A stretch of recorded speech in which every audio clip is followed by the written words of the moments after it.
Bonsoir à tous, heureux de vous retrouver pour un nouveau numéro de Made in Africa, votre magazine économique 100% africain. Ce numéro sera consacré au marché de la cosmétique naturelle, un marché qui privilégie des produits à base d'ingrédients naturels, un secteur qui se développe en Côte d'Ivoire dans un marché global de la cosmétique en plein boom.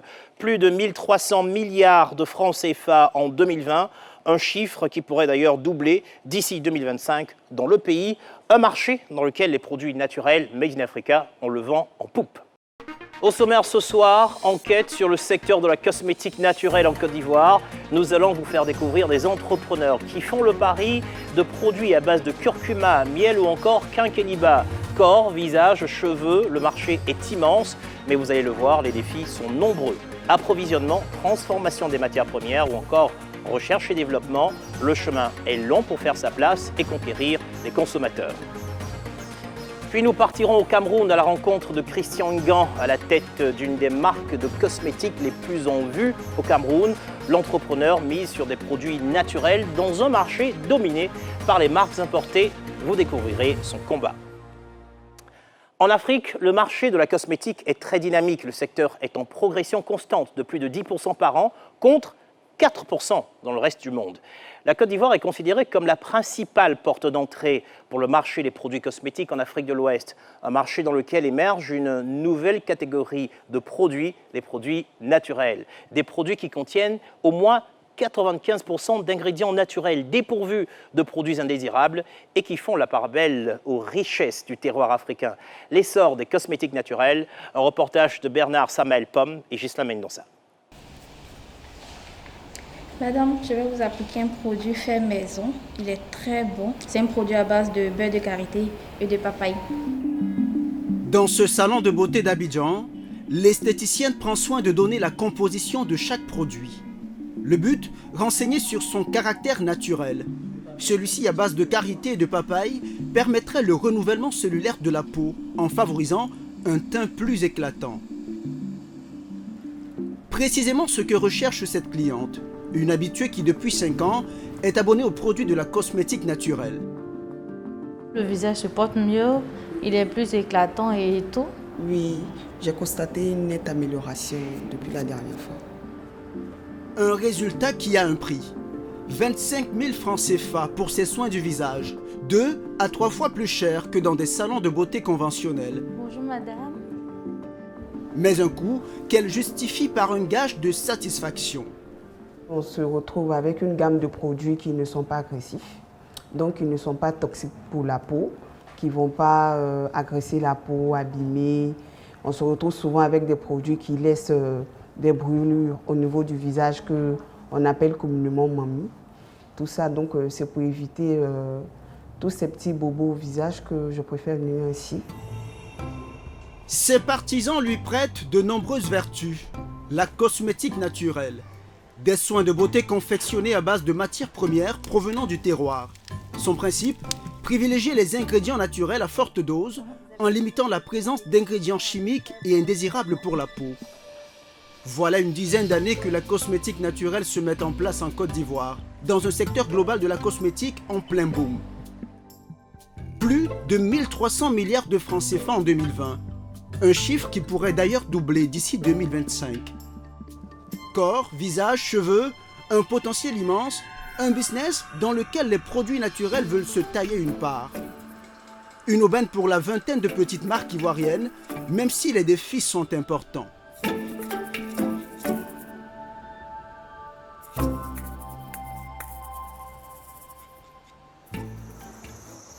Le Vallon, aux 2 plateaux. Sur l'une des avenues de ce quartier huppé, une boutique nouvellement aménagée. L'une des mieux référencées d'Abidjan. Ce que l'on vend ici, ce sont des produits cosmétiques naturels. Une dizaine de gammes complètes, des baumes, des lotions ou encore des savons. Sandrine Kouao, la propriétaire, n'est pas peu fière de ces produits à base de ressources naturelles locales. Nous avons ici de l'argile verte et du charbon noir, donc on le connaît en général pour quelque chose de très purificateur. Nous avons du miel de Côte d'Ivoire qui va permettre d'avoir une peau vraiment très douce. Et nous avons le zéro défaut qui est au curcuma et au café qui va vraiment permettre d'avoir une super peau. L'entrepreneur est l'une des premières à avoir flairé ce marché et réalise déjà de bonnes ventes, des centaines de produits écoulés chaque mois. Une bonne affaire qui, selon elle, tient en un engouement croissant en faveur des produits naturels. De plus en plus de personnes commencent à revenir à notre base, à notre source, parce qu'ils comprennent l'importance d'utiliser ces produits et surtout parce qu'ils se sont rendus compte que dans les produits qu'ils utilisaient, beaucoup d'entre eux contenaient des produits naturels ou en tout cas se vantaient d'en contenir. Et pourtant, ils sont mis à 2, 3, 4%. Alors pourquoi ne pas utiliser le produit naturel directement? Mais pour satisfaire cette demande, il lui aura fallu du temps et des années de recherche. Depuis 2015, elle formule elle-même ses produits cosmétiques, car Sandrine Kouao est diplômée de chimie et biotechnologie. Ce jour-là, elle réfléchit à un nouveau soin pour peau abîmée. J'aimerais partir plutôt sur une huile sèche. Et c'est pas mal avec l'huile de café peut-être, mais elle ne contient pas assez d'oméga 3. L'enjeu est grand, car elle doit trouver le juste dosage des composants bruts. Le but, allier efficacité du produit et respect de la peau noire, le créneau de sa marque. La recherche représente 10% de ses charges annuelles, des millions de francs CFA qu'il n'est pas toujours aisé de trouver dans un pan de la cosmétique encore naissant. Nous avons vraiment des difficultés au niveau du financement parce que personne ne fait forcément confiance aux petites entreprises qui débutent, encore plus dans la cosmétique naturelle. Nous avons aussi un problème au départ, maintenant ce n'est plus le cas, de validation par rapport aux clients. Parce que finalement, le client, il ne nous connaît pas, il connaît les grandes marques qui sont importées. Il y avait près de 70% de femmes qui utilisaient des produits importés il y a quelques années. Aujourd'hui, grâce au phénomène de repads, on commence à voir que ce chiffre bouge et qu'on commence à faire beaucoup plus confiance aux marques locales. Okay. Alors, tu as de l'huile de coton. À ce jour, elle a développé pas moins de 45 produits. Elle peut sortir de son mini-atelier plus de 300 pots par jour. Difficile de faire plus à défaut d'un équipement adapté. Il lui faut parfois plusieurs mois pour parvenir à la bonne formule afin que le produit reste stable. On n'arrive pas encore forcément à avoir toujours le même produit en Côte d'Ivoire quand c'est l'harmattan, au Canada quand c'est l'hiver et en Mauritanie quand il fait très chaud. Mais ça fait partie aussi des défis de la cosmétique naturelle. Autre défi, l'approvisionnement des intrants. La scientifique doit faire appel à des fournisseurs extérieurs pour obtenir des huiles végétales nécessaires à la fabrication de certains produits. Nous avons de l'huile de baobab, de l'huile de dattier, de l'huile de curcuma, de macérat de curcuma que nous faisons nous-mêmes, du macérat de Nîmes, du macérat de piment, nous avons aussi du macérat de bissap, etc. Nous ne pouvons pas, pour certaines plantes d'ailleurs qu'on ne trouve pas forcément en Côte d'Ivoire, mais qu'on trouvera par exemple au Sénégal ou au Burkina, à ce moment-là on est obligé de faire venir comme l'huile de sésame où on connaît la qualité de celle du Burkina avec une pureté qu'on apprécie beaucoup et une pression à froid qui est vraiment top, donc du coup on la commande aussi de là-bas. Ce sont des choix à faire et effectivement le sourcing est une partie très importante de la cosmétique naturelle. Le sourcing. Produire soi-même les matières premières et assurer leur transformation. Un réel défi pour la plupart des marques de cosmétiques naturelles ivoiriennes. Il en a récolté suffisamment? C'est le cas pour le curcuma. Une épice très sollicitée dans la cosmétique que l'on retrouve dans les crèmes et les huiles, mais dont la culture est encore très peu répandue dans le pays.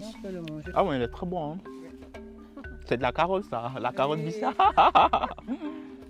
Alors, des initiatives tentent d'inverser la tendance. Nous accompagnons ce jour-là Kakoumian dans les environs de la commune de Divo, à 170 km d'Abidjan. Comment ça va? D'accord. Ouais, très très bien. Ah, tu es sur le terrain, hein? Oui, oui. Attends, mais tu es là aujourd'hui? Oui. D'accord. Tu en as récolté suffisamment? Oui, c'est Ce qu'il vient chercher, ce sont ces plantes qui contiennent la précieuse épice, le curcuma. Ça contient la plus forte quantité en curcuminoïdes, quand c'est des boules comme ça. Quand c'est des boules comme ça. Oui, voilà. Le jeune homme a lancé une entreprise qui sert de passerelle entre petits producteurs et marques de cosmétiques naturels. En pleine saison, il peut en ramasser plusieurs tonnes à 600 francs CFA le kilogramme. Un filon prometteur Encore faut-il en prendre conscience. La culture n'est pas assez répandue parce que pour l'instant, les producteurs de curcuma eux-mêmes ne mesurent pas la portée en fait, de ce qu'ils produisent. Et je pense qu'il y a cet élément-là. Le deuxième élément, c'est que les débouchés ne sont pas forcément visibles parce qu'ils le font, ils le vendent sans savoir dans quel circuit ce curcuma-là rentre en ligne de compte. Pour favoriser l'offre locale, c'est une chaîne de valeur qui se met en place. Car ce curcuma doit à présent être transformé. Et cela se fait dans la capitale économique ivoirienne. Voici l'une des petites entreprises qui le traitent. Ici, il est réduit en poudre. Là, à peine une quinzaine de kilogrammes. Pour cette quantité, il aura pourtant fallu moudre près de 3 tonnes de curcuma. Rareté, fraîcheur et authenticité font grimper sa valeur, 11 000 francs CFA le kilogramme. Tout de même, 2 fois plus abordable que celui importé, mais avec en plus l'atout de la qualité. Ici, nous, on ne triche pas, c'est que du curcuma pur, 100%. Donc, quand le client, l'institut de beauté ou bien le client qui fabrique son savon prend notre curcuma, il a immédiatement des effets positifs. La cosmétique basée sur du naturel a de l'avenir en Côte d'Ivoire, je crois. Parce que là, on obtient qu'après, il n'y a pas de maladie. Une dizaine de marques sollicitent ce curcuma en poudre ou en huile pour ses vertus médicinales, même si pour l'instant cette petite entreprise n'en fait pas un grand chiffre d'affaires, seulement quelques centaines de mille en haute saison. Des produits de beauté qui épargnent des problèmes de santé. L'argument est repris par les professionnels de la cosmétique naturelle. Certains vont plus loin et en font un business de soins réparateurs. Retour à la boutique du Vallon. Ce matin-là, cette cliente a rendez-vous pour une consultation un peu particulière. Elle est reçue par la directrice de l'enseigne, Sandrine Kouaou. Bonjour madame. Oui, bonjour madame. Comment allez-vous? Oui, ça va. Super, je vous en prie, installez-vous. Merci. La jeune femme est en reconversion. Dans le jargon de la cosmétique, cela veut dire qu'elle a longtemps utilisé des gammes contenant des substances chimiques et souhaite à présent passer au naturel. Elle a apporté ce produit bon marché qui aurait occasionné des odeurs corporelles anormales. Je vois qu'à l'intérieur d'un de vos produits, il y a de l'hydroquinone. Est-ce que vous connaissez ce produit? Non, pas du tout. Pas du tout? Très bien, donc je vais vous expliquer les risques. Et pendant ce temps, Reine va commencer à analyser votre peau. D'accord? D'accord. Super, très bien. L'hydroquinone, une substance interdite à plus de 2% dans les produits cosmétiques en Côte d'Ivoire. La spécialiste la soupçonne d'avoir endommagé la peau de sa cliente. Très vite, grâce à une analyse approfondie, ses doutes sont confirmés. Un choc pour la concernée. Ça ressemble vraiment pas à ce que je vois. Quand j'ai vu, sincèrement, ça m'a fait très mal. Ça m'a fait vraiment mal. J'ai la conviction que les produits cosmétiques naturels peuvent m'aider, puisque j'en vois aussi des témoins. Avant de venir ici, j'ai pris d'abord des renseignements et j'ai vu les témoignages. Si je me sens déjà mieux, c'est l'essentiel. Ça ne sert à rien d'acheter les produits moins chers et puis avoir le corps ou la peau qui est vraiment, vous m'excusez pour le terme, qui est dégoûtante. Pour résoudre le problème, Sandrine Kouaou va lui prescrire les produits de sa marque, riches en oligo-éléments, censés faire retrouver à la peau ses propriétés de base. Les oméga 3 et 6 ne sont pas produits dans l'organisme et pourtant ils sont hyper importants pour la barrière de la peau. Alors en général, on l'apporte par l'alimentation. Mais les produits cosmétiques peuvent détruire cette barrière-là. Et donc nous, à travers des huiles, parce que c'est là qu'on trouve les oméga 3, les oméga 6 et 9, alors à travers ces huiles-là, on va apporter à la peau ces nutriments qui lui manquent par l'extérieur et on va coacher la cliente pour une alimentation plus riche en oméga 3 et en oméga 6. C'est aussi ce savoir qui fait de Sandrine Kouaou l'une des leaders de la cosmétique naturelle en Côte d'Ivoire. Vous avez pu étiqueter les produits aujourd'hui qui doivent partir à la boutique? Pour être davantage compétitive, elle a investi depuis 6 ans 350 millions de francs CFA dans sa marque. Une bonne part des dépenses va pour le packaging. L'emballage et l'étiquette représentent plus de 50% du coût de production d'un produit. Pour avoir des contenants de cette qualité-là, nous ne le trouvons pas forcément sur le marché africain pour l'instant. Et donc nous devons le commander à l'extérieur et faire venir depuis l'étranger avec les taxes de douane, etc. Donc notre coût de production est forcément plus élevé que des entreprises industrielles. Ce qui a pour conséquence que ces produits sont vendus plus cher que la moyenne du marché. Alors, c'est vers l'extérieur qu'elle oriente une bonne partie. Entre 30 et 50 commandes par semaine vers des pays européens et américains. Les profils des Africaines expatriées.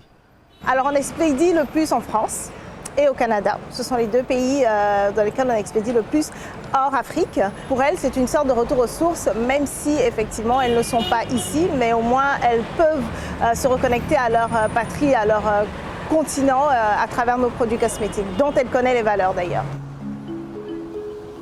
Car derrière la cosmétique naturelle, il y a bien souvent un engagement identitaire. Corps, visage, mais aussi cheveux.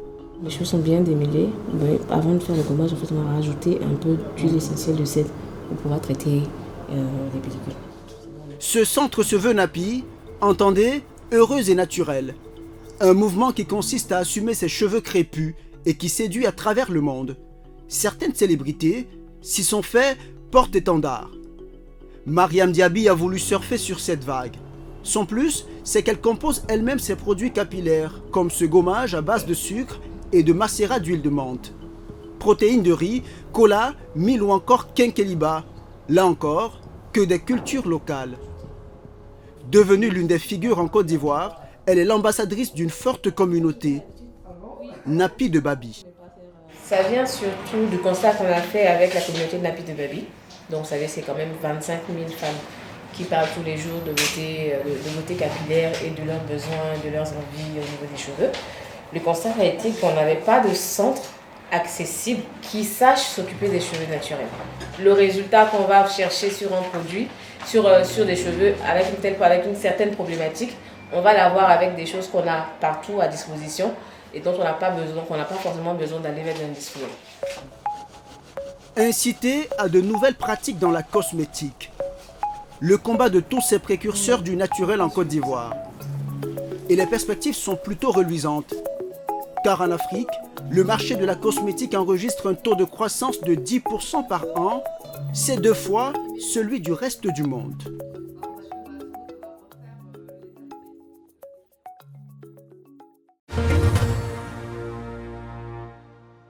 Retour sur le plateau et pour débattre ce soir, j'ai le plaisir d'accueillir Léna Ninanvi, directrice marketing chez Dior, Christelle Tano, cofondatrice de Kente Sky Spa, Linda Dempa, fondatrice et gérante de la marque Adeba Nature. Bonsoir mesdames. Bonsoir. Et très heureux d'être avec vous ce soir. On parle de beauté, on parle de cosmétique et notamment de cosmétique naturelle. On estime aujourd'hui que le marché de la cosmétique en Côte d'Ivoire pèserait 1300 milliards. Est-ce que vous confirmez que c'est un marché en plein boom?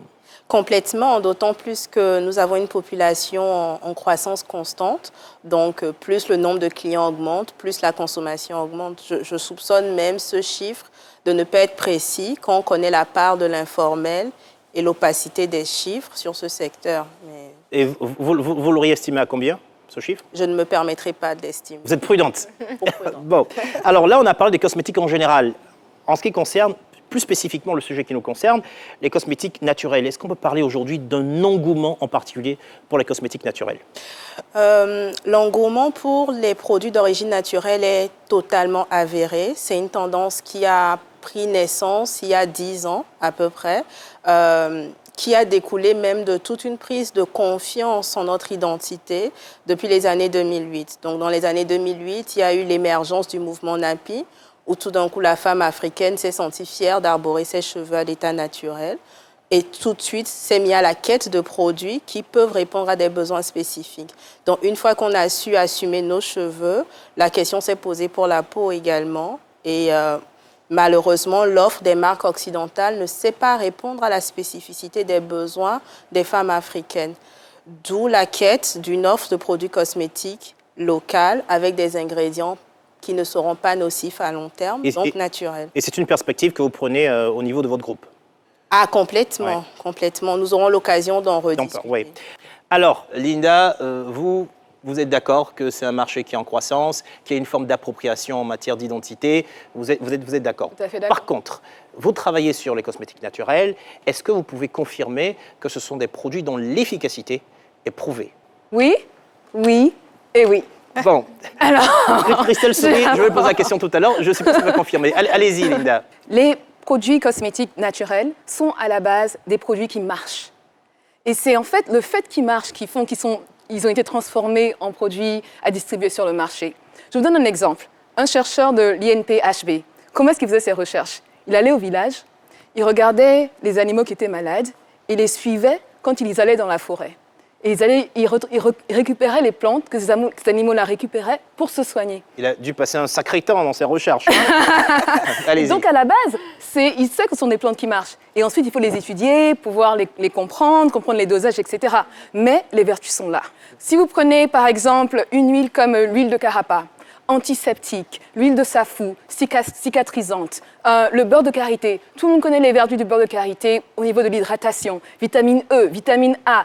Et en fait, il y a plein d'autres plantes qui sont inconnues, que l'on n'a pas encore commercialisées, qui ont des vertus dont nous-mêmes, on ne peut même pas estimer, en fait, comprendre même les vertus que ces plantes-là ont. Dites-nous, quels sont les produits les plus prisés chez vous par les clients? Dans nos, on va dire, mixtures, si on veut dire les gommages, les masques et tout, on a du curcuma. Les clientes adorent le cacao bio pour faire les masques au chocolat, les enveloppements de corps. Ça, c'est à cause de l'odeur? Non, et les vertus. Okay. Et les vertus. Plein d'antioxydants dans les masques au chocolat. On a de l'argile aussi. Puisque produit naturel, ça inclut aussi les minéraux. Absolument. Donc, on a de l'argile verte, on a de l'argile rouge. Vous parliez de l'huile de carapa. Il n'y a pas d'odeur, en fait. On mise plus sur les vertus, sur les bienfaits, que sur l'odeur. Si on veut partir sur les odeurs, on va parler d'huile essentielle pour ajouter une touche de citron, une touche de rose. Ouais. Alors, concrètement, est-ce que c'est un challenge aujourd'hui, l'approvisionnement? Ah oui.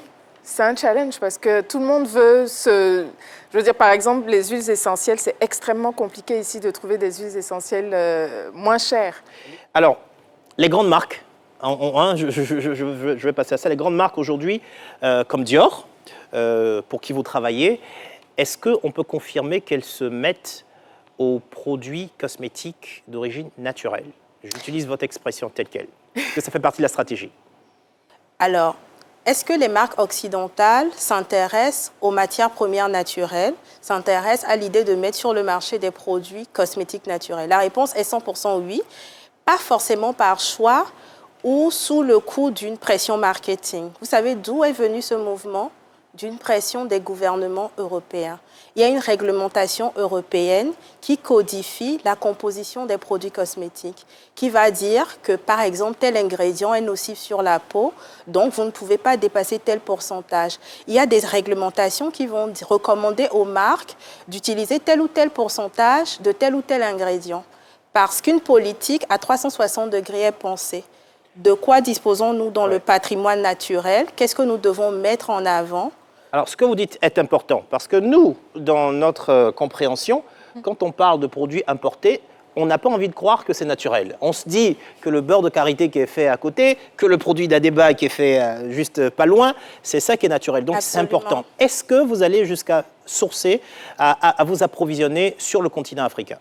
Alors, la plupart des marques occidentales, et pas que la mienne, avons une approche exhaustive de nos business. Nous avons conscience qu'un produit cosmétique est intégré à une chaîne de valeur qui part de la matière première à extraire dans l'univers naturel, dans l'environnement naturel. Par exemple, la gamme de skincare chez Dior est une gamme qui est ancrée dans la naturalité. Nos produits contiennent 96% de matières premières naturelles et nous allons même jusqu'à nous assurer que le packaging soit biodégradable. Par exemple, nous utilisons de l'hibiscus pour beaucoup de sérums parce que l'hibiscus a des vertus régénérantes. L'hibiscus, c'est le bissap que vous et moi consommons en jus. Et cet hibiscus-là, nous avons constaté que la meilleure qualité d'hibiscus disponible sur le marché est cultivée au Burkina Faso. Qu'est-ce que nous faisons dans ce cas? Nous nous déplaçons dans les villages burkinabés, nous identifions les meilleurs acteurs, nous signons des deals, mais pour le coup avec des villages entiers, de sorte à pouvoir absorber toute la récolte qui est produite. Et ces villageois, dès l'instant zéro de leur culture, connaissent nos cahiers des charges. Parce que pour pouvoir entrer dans la chaîne de valeur de Dior, il faut que les produits soient cultivés sans engrais, sans additifs, sous telle température, etc. Donc, ils sont conscients qu'ils sont intégrés à une filière large et c'est un cercle vertueux au final. Petite question, vous allez directement les trouver là où ils sont ou alors vous avez des intermédiaires, plusieurs intermédiaires qui... C'est quoi votre politique? Nous sommes l'une des rares marques à posséder nos propres plantations en nous assurant que l'ingrédient que nous recherchons est cultivé dans son environnement naturel. Donc, il nous faut de l'hibiscus, on vient en Burkina Faso, de la vanille, on va au Madagascar, etc. C'est intéressant d'entendre ça parce que c'est une nouvelle perspective. On ne voyait pas tout à fait les choses comme ça. Concrètement, en basculant sur la question des coûts, est-ce que ça coûte concrètement plus cher de produire vos produits parce qu'il y a certains éléments, des intrants justement, qui coûteraient plus cher? Justement, quand on a une forte concentration d'un produit comme l'huile de safou, qui peut se vendre à 30 000 francs CFA le litre, et qu'on prend la moitié de votre produit, ça va coûter plus cher de faire ce produit-là. Quand on n'utilise pas de fillers, donc des produits qui n'ont pas vraiment d'action, mais qui sont là pour juste remplir la bouteille et diluer, ça va coûter plus cher de fabriquer les produits. Et vous, vos produits ne sont pas dilués? Nos produits ne sont absolument pas dilués. Très forte concentration de principes actifs naturels. Vous êtes dans cette affaire depuis à peu près 5 ans. Oui. Est-ce que c'est un bon business? Est-ce que vous inviteriez des gens à rentrer dans ce business et à occuper l'espace de production de cosmétiques naturels? Absolument. Et je vais vous citer un chiffre. 4000 espèces végétales en Côte d'Ivoire qui ont des vertus thérapeutiques et cosmétiques. Et c'est un chiffre qui a été sorti par l'Institut de recherche pour le développement. Ils ont sillonné les régions de la Côte d'Ivoire pendant 3 ans. Ils ont fait un inventaire de plantes. Ouais. Maintenant, ces plantes-là, on a besoin de les valoriser. Alors, concrètement, des jeunes dames qui se lancent dans le développement de produits cosmétiques estampillés naturels, sans formation. Qu'est-ce que vous en dites? Ça, c'est quand même dangereux. Parce qu'il y en a de plus en plus. On va sur les réseaux sociaux, tout le monde se déclare chimiste maintenant. Mais pas que, même moi, je fais des compositions. Il faut faire des recherches, je pense qu'il faut faire des recherches, il faut avoir derrière quelqu'un qui a quand même fait une certification. On ne peut pas mettre au hasard comme ça, faire des mélanges au hasard. Je veux dire, c'est vrai que c'est naturel, c'est vrai que pris de l'huile d'olive comme ça, bon, ça passe forcément d'effets secondaires, de l'huile de carapa. En fait, c'est que des bienfaits. Mais après, quel dosage, ça, c'est quand même un problème. Toutes celles qui font pour mélanger, c'est quand même assez dangereux. Bon, on n'a pas eu des chiffres clairs, mais quand on voit votre énergie, on sent que c'est un truc qui marche et qu'on peut encourager d'autres personnes à y entrer. On l'a vu, la cosmétique naturelle en Côte d'Ivoire est en plein essor, mais il en est de même au Cameroun, où nous vous emmenons maintenant. Dans les marchés de Yaoundé, la plupart des produits de beauté sont importés, des produits très souvent contrefaits, vendus sans aucun contrôle. Aux grandes dames de l'entrepreneur Christian Ngan, dont l'objectif est de faire basculer la clientèle vers des produits plus simples. Christian Ngan pour une cosmétique naturelle camerounaise, un reportage signé Bernard Samel-Pomme, Christian Bologo et Amram Diabaté. Dans les allées de ce marché de Yaoundé, on trouve un peu de tout, et même des produits de beauté. Rouge à lèvres, fond de teint, vernis. Des produits pour la plupart contrefaits venant d'Asie, vendus sans aucun contrôle, à partir de 200 francs CFA. Des prix défiant toute concurrence. De nombreuses Camerounaises viennent s'y approvisionner. Une réalité que Christian Ngan, propriétaire d'une marque de cosmétiques naturels, aimerait changer. Plusieurs fois par an, il se rend sur ce marché pour passer au crible les différents produits et leurs composants. Il y a par exemple l'acide kojique qui m'interpelle, qui est aussi un éclaircissant et qui peut être très fort justement sur la peau, qui n'est pas forcément conseillé lorsqu'on essaye de mettre sur la peau et de redonner de l'éclat. Sur ces étagères, des dizaines de produits, en grande majorité importés. Et certains attirent particulièrement son attention. L'entrepreneur est intrigué par ces petits flacons qui ne laissent apparaître que très peu d'informations. Je pense que c'est une solution pour pouvoir injectable, pour pouvoir s'éclaircir la peau. Donc ça m'inquiète un peu parce que je n'ai pas toutes les informations à ma disposition et c'est un peu flou. L'étiquette est un peu abîmée et je ne sais pas qui a produit, ce qui est quand même assez dangereux. S'il est aussi pointilleux, c'est que Christian Ngand espère faire la différence avec ses produits naturels. Objectif, faire basculer la clientèle qui se fournit ici, en produits conventionnels, vers des produits de cosmétiques naturels.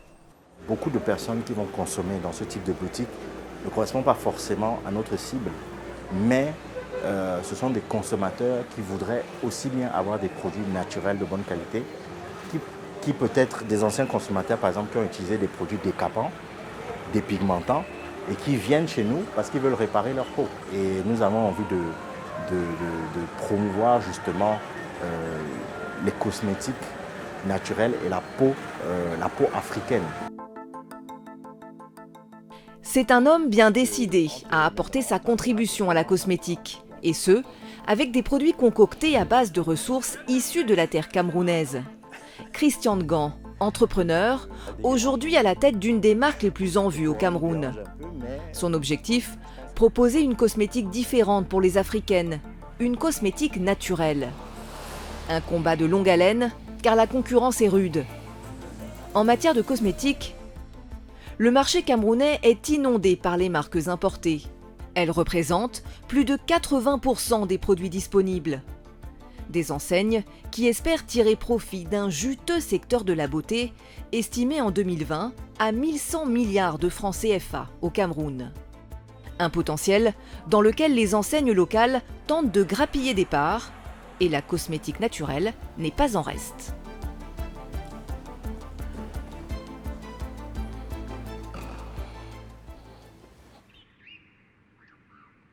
Dans cette forêt, nous sommes à une trentaine de kilomètres de Yaoundé. C'est là que Christian Ngand a décidé d'implanter sa base, son usine de production.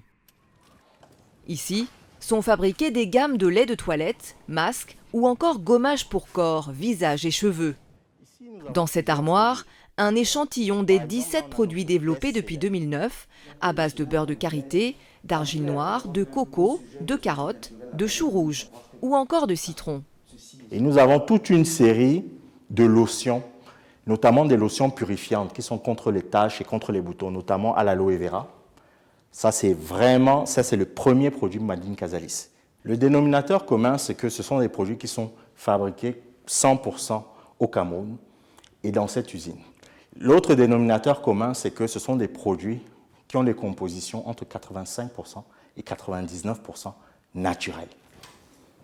Cela signifie que les matières premières qui composent ces produits y sont concentrées en grande quantité. Ce qui, il y a 10 ans, n'était encore qu'une petite unité artisanale, s'est transformé en une petite industrie.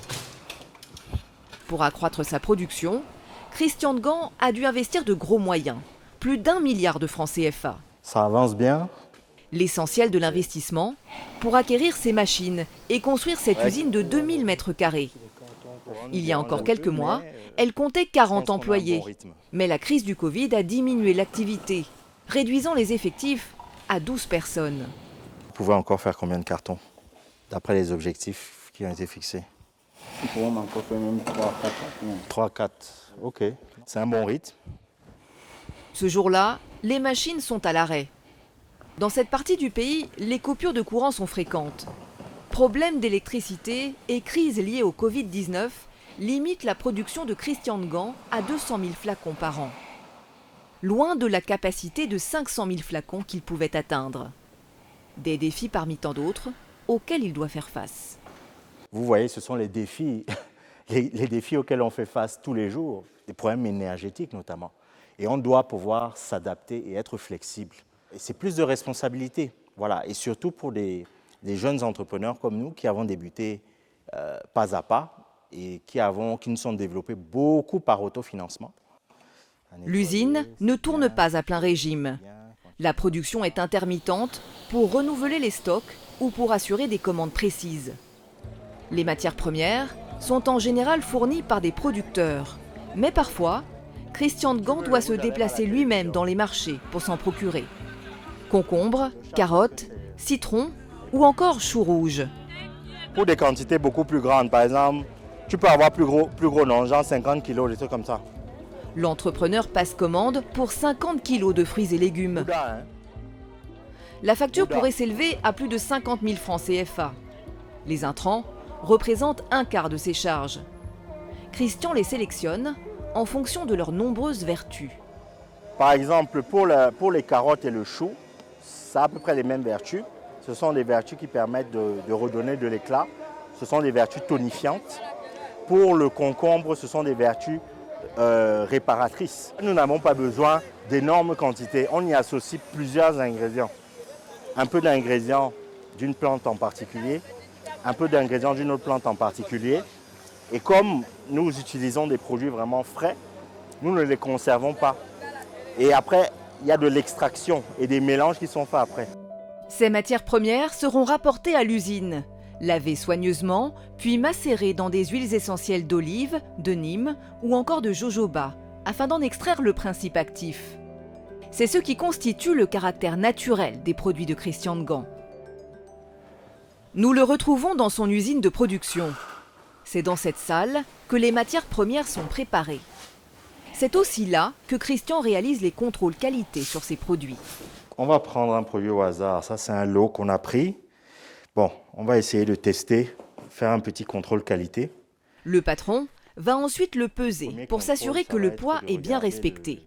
Pour être conforme, il doit se situer entre 460 et 500 grammes. Mais plus important encore, le caractère inoffensif du produit. Pour s'en assurer, Christian Ngand l'applique en premier sur sa peau. La texture de ce produit.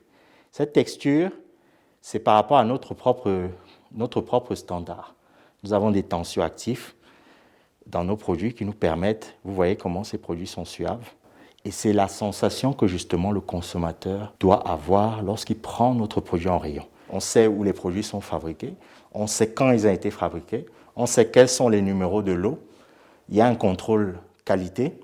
Il y a eu une visite justement de l'ANOR également dans nos locaux qui ont vu justement comment nous travaillons et qui nous ont accordé justement la norme cosmétique. L'ANOR, c'est l'agence des normes et qualités du Cameroun. Il y a presque 10 ans, le jeune entrepreneur était l'un des rares à se lancer et à miser sur le potentiel de la cosmétique naturelle. Et pourtant, rien ne l'y prédestinait. Adolescent, il se voyait faire carrière dans la finance. En 2002, il s'envole pour la France où il obtient un Master 2 en affaires internationales. Puis en 2010, il est ingénieur financier à Lyon. Hey, c'est bon. En tout cas, on est là. C'est pas mal. Édouard, qu'il retrouve ce jour-là, est l'un de ses plus proches amis. Ouais. Il est le premier à avoir vu Christian opérer sa reconversion professionnelle dans la cosmétique. Ça va les affaires? Malinas. Écoute, Maline Casalis, non, ça va. 15 ans. Alors qu'ils ne sont encore qu'étudiants, Édouard voit son ami s'intéresser à la problématique de la beauté africaine, notamment la dépigmentation. Le fait, pour certaines femmes africaines, de changer de couleur de peau. Christian, déterminé, décide de prendre ce problème à bras-le-corps. La manière dont il parlait du sujet, j'ai compris qu'il était sérieux dans sa démarche. Parce qu'effectivement, il me parlait de la dépigmentation de la peau, il me parlait de l'Afrique de demain, quels sont les challenges, les défis. En plus, derrière cette dépigmentation, il y a un enjeu sanitaire. En 2012, lorsque Christian Ngand décide de se lancer dans la cosmétique, l'offre et la demande nationale sont en grande partie axées sur les produits éclaircissants, à base de composants chimiques. Donc nous avons dû batailler pour parler à des femmes qui utilisaient des produits dépigmentants qui sont très dangereux pour la peau, en les encourageant justement à opter pour des produits beaucoup plus naturels. Les consommatrices se sont rendues compte qu'elles utilisaient ces produits et elles avaient le résultat escompté. Pour obtenir un tel impact sur la clientèle, l'entrepreneur a opté pour vendre une bonne partie de ses produits dans des boutiques un peu particulières, des pharmacies. Ce qui me manque là maintenant, c'est carottes. Ah oui, le lait carotte. Carotte est parti très très rapidement parce que bon, les dames se disent que ça redonne beaucoup d'éclat. Donc, elles ont demandé beaucoup de carottes.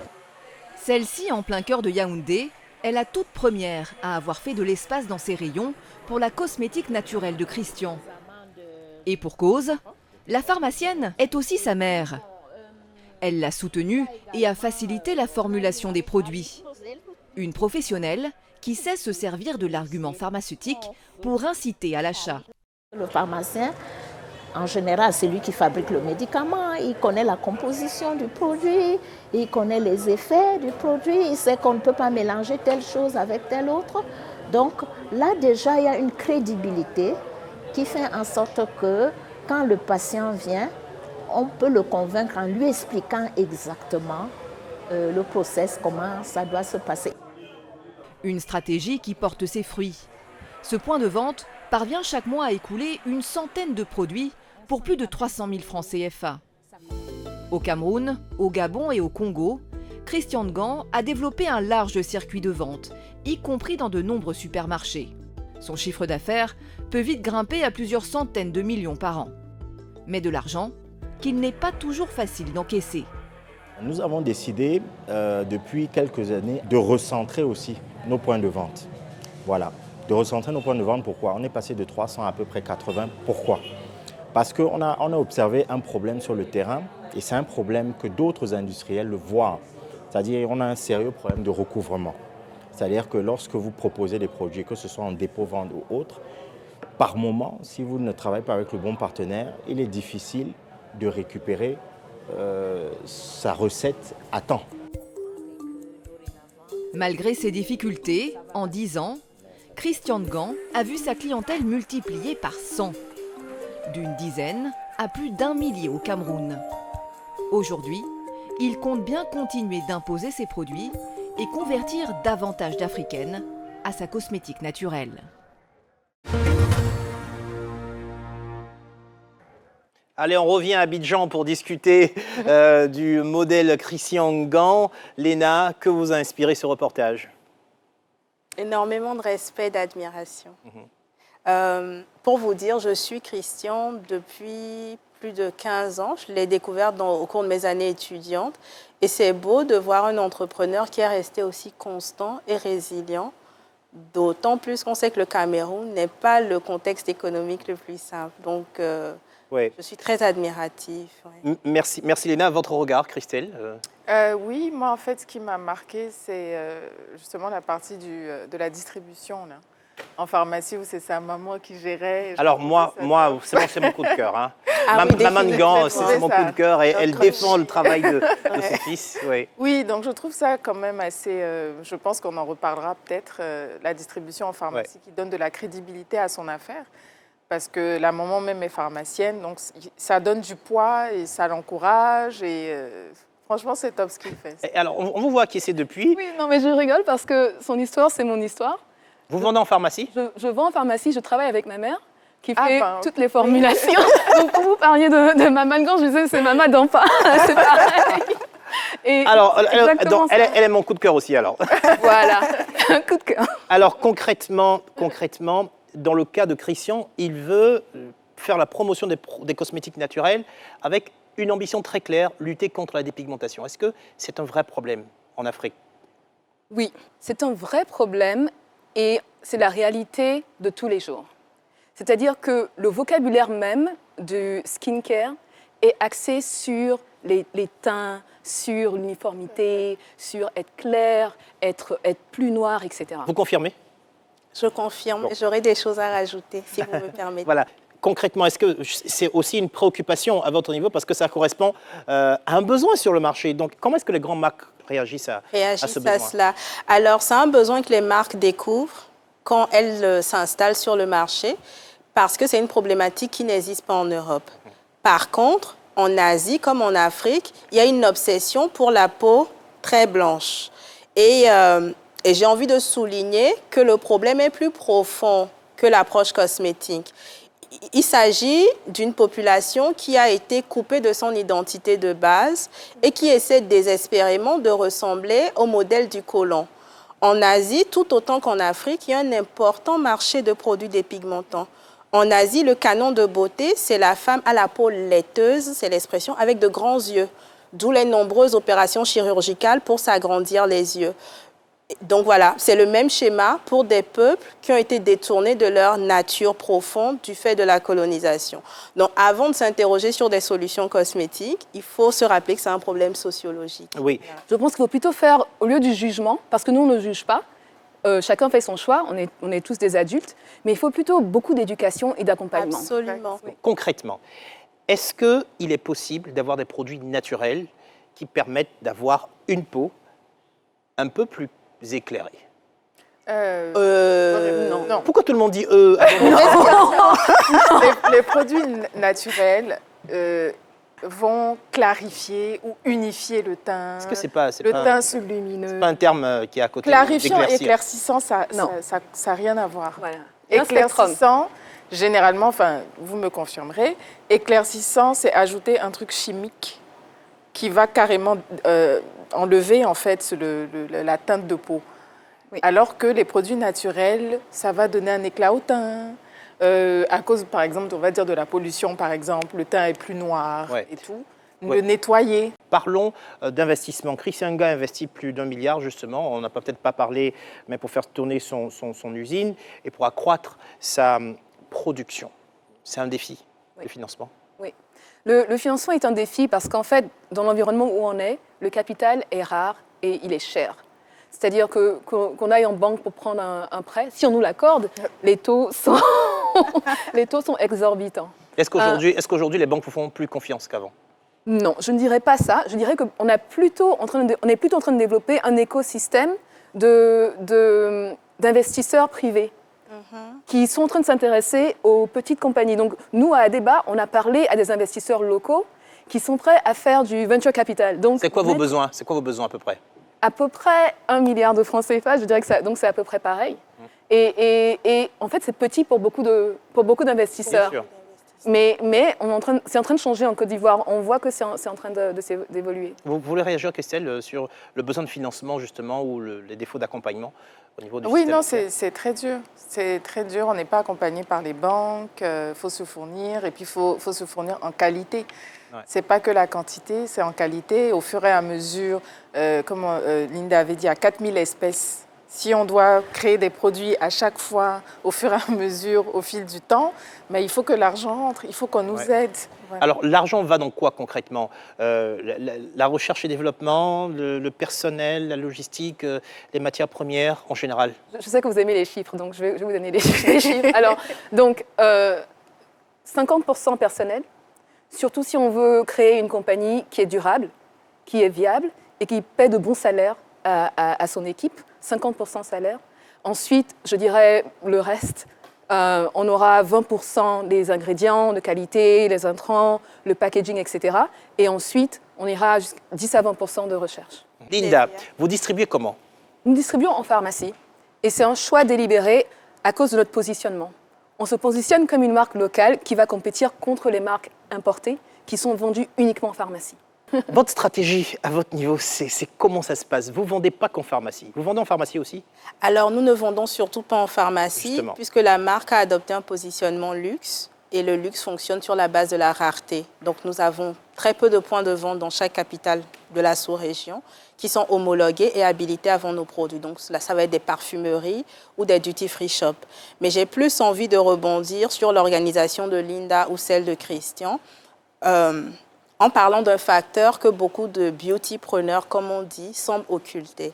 C'est le facteur désirabilité.